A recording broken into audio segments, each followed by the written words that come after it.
All right, what's good? Welcome back to the FNS podcast. We are doing a quick take, hot take, whatever you want to call it. Yeah.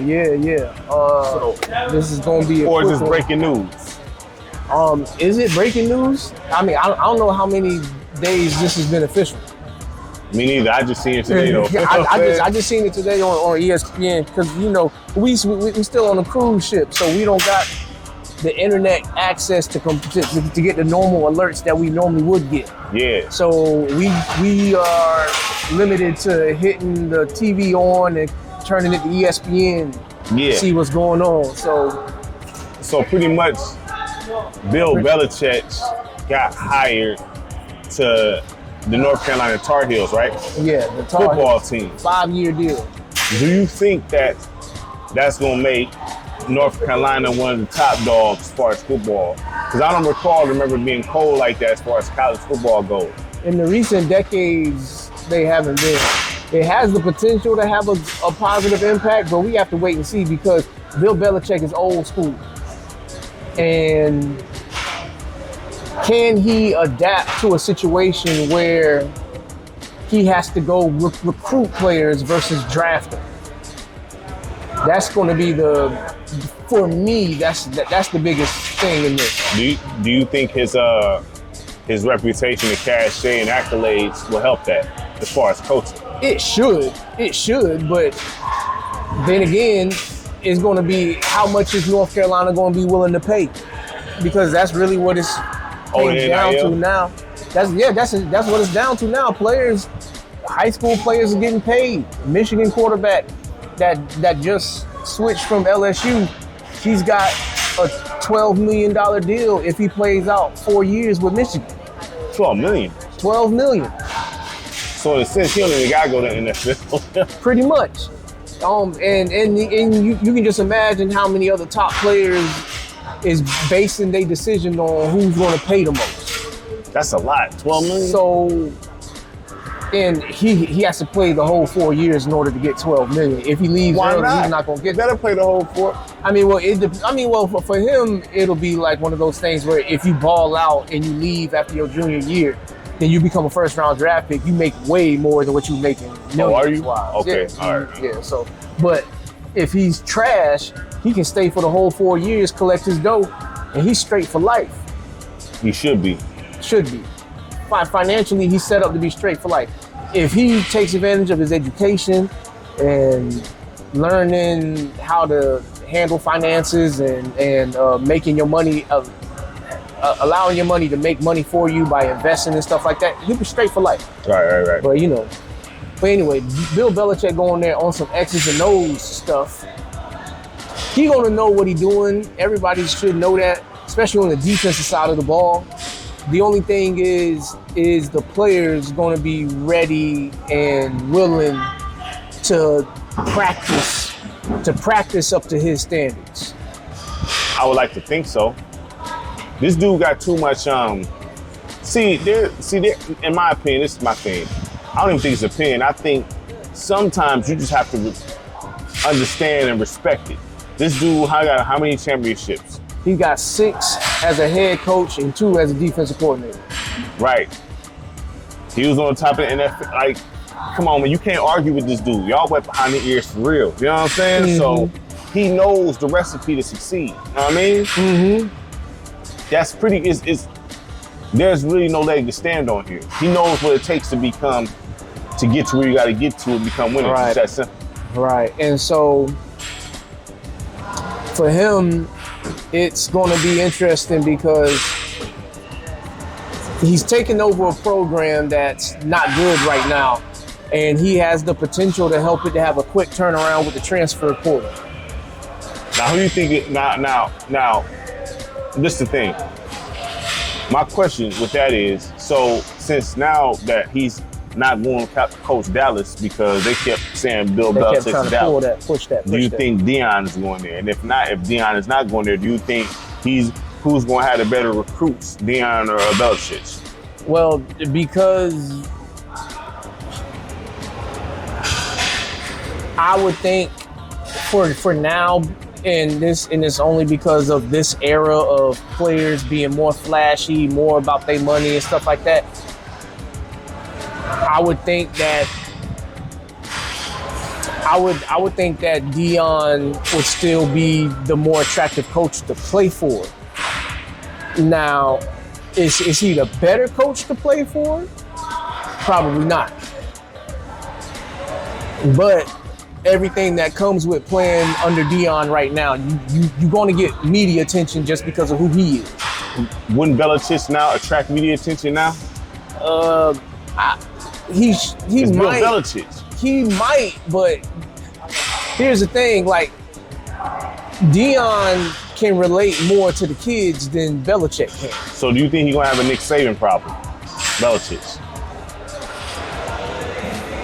I don't know, man, because You said Nick Saban old school. Yes, he is. But Nick Saban also, he left coaching and he wasn't losing, but he wasn't winning championships on the back end when he had to compete with other schools that was already doing what he'd been doing for the longest, just under the table. Yeah, okay. So Belichick right now, we have to wait and see. Theoretically, he should be able to take any guys that got any kind of talent, and they should be able to showcase some real NFL quality type of play. Right. I just don't know.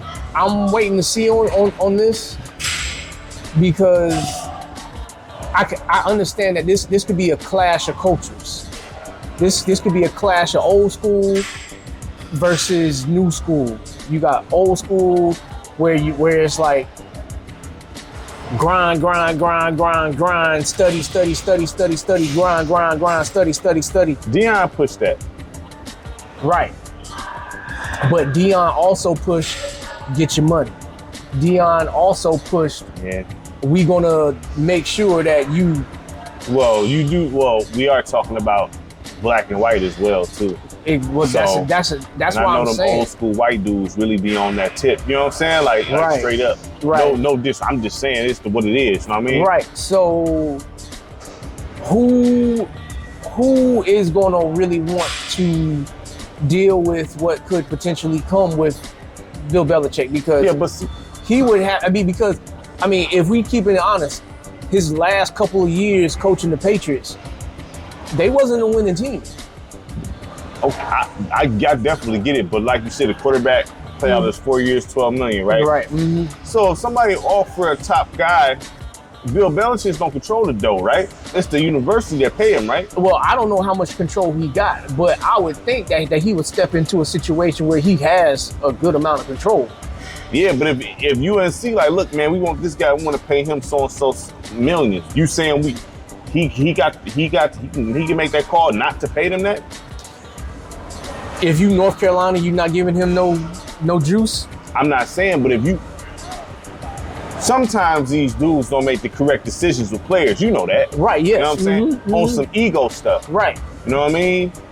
So what would you, so if you, Josh, you the, whoever they call, the head of UNC or whatever, and you know this quarterback is top flight, he official. Well, my first order of business is I'm gonna talk to Belichick and I'm gonna ask him what does he think about this player. Yeah. Because at this point, I'm not going by my thoughts no more. If I'm the head of the operations, I'm gonna try to support Belichick on everything that he say he needs. All right. Because he's proven to win Super Bowls. But he also old school. Do you think he part of that regime that feel like college players shouldn't get paid? I don't know if he's like 80, that because 80, right? I haven't heard the players talk bad about Belichick. Okay. Like I've always heard players like talk about like Bill Belichick is one of the most misunderstood. So he should be good then. He should be. He should be.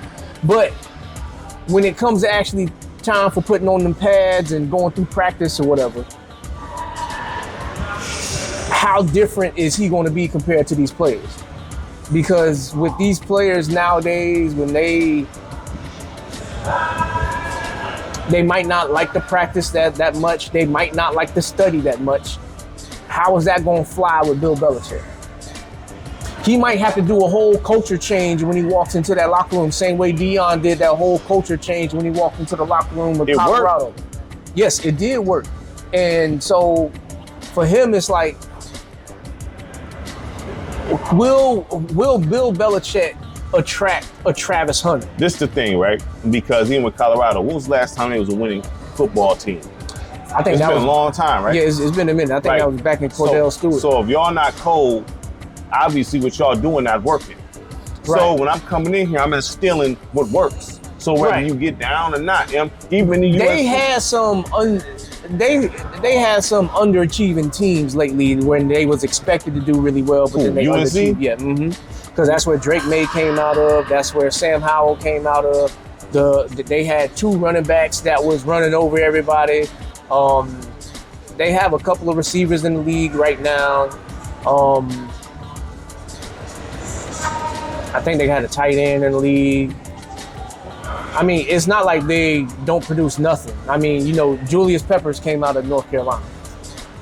So it's not like they don't produce anything. Like I said before, it's at least one dude in all colleges that could go to the NFL. At least one. You know what I'm saying? Right. Well, this is a school that has, I ain't gonna say in abundance, but they have enough. But if you don't want to listen, all you gotta do is look at the track record. You know what I'm saying? When have y'all been winning like that? And if y'all was projected to win, you underachieved. Right. Well, so one thing we know that comes with Bill Belichick is he gonna have that defense. That defense is gonna be probably the best in college in time. It's gonna turn into the best in college. He gonna have that defense playing right. Offense, that's gonna depend a lot on. I think that's going to depend a lot. He need to hire an offensive coordinator. Get a good who he gets for his offensive coaching staff, and then what kind of major swing can he earn or get in the transfer portal or in recruiting? So my question when it comes to that, right? Because I'm not so strongly on this. I still have a staff. So when they say certain coaches is defensive coaches, right? I would like to think you will make sure you get an official offensive coordinator, you know what I'm saying, and be able to trust them. Do you think your head coach should be cold at both? You know what I'm saying? He needs to have an understanding of both sides of the ball. He can specialize on one side, but he needs to have an understanding. Because you can't just give all the full reins completely to an offensive coach just because he has that title or whatever. Like, you need to be able to go over there and look at what's going on and be like, okay, this makes sense, and this makes sense. You can't just be like, oh yeah, I'm just trusting you do what you do.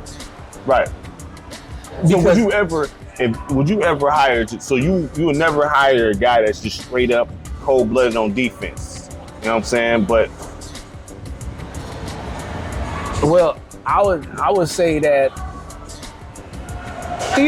theoretically, every single coach should have some fundamental understanding of both sides of the ball, theoretically. But there's nothing wrong with specializing in one side. Okay. But like, if you can understand both sides of the ball, that can make you a deadlier coach when it comes to what you specialize in. All right. Because you understand what the other side of the ball is trying to do to you. All right. So I guess there goes our quick take. They was hitting the watch. Okay. You know what I mean? So, you know what I mean? That's the thoughts on Bill Belichick becoming the head coach of UNC. Yeah. I mean, look, I'm pulling for him because I know that people put this narrative, he can't win without Brady, or Brady carried him and all this other stuff. Yeah. I really wanted him to dead that. That's why I really wanted him to get an NFL coaching job. Yeah. But at his age with this might be his last coaching run. Right. Potentially. So. All right. Well, we'll be back soon, man. Make sure you like, subscribe, share the content. Peace. Peace.